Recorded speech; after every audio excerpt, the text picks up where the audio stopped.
What's up, balcony fam? Jesse here. Today we're going to show you how to install your weather cover to protect your balcony bar.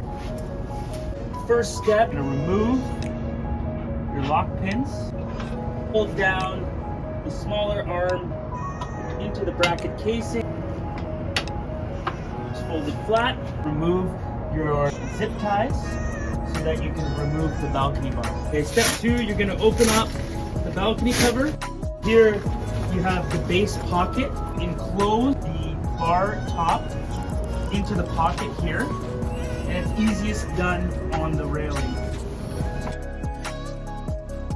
Pull up the cover, remove your balcony bar, unscrew your rubber nuts, loosen it, maybe tighten it up again, safety here, and place it on the ground. I'm going to take the flap, fold it over the backsplash here to connect the two Velcro strips.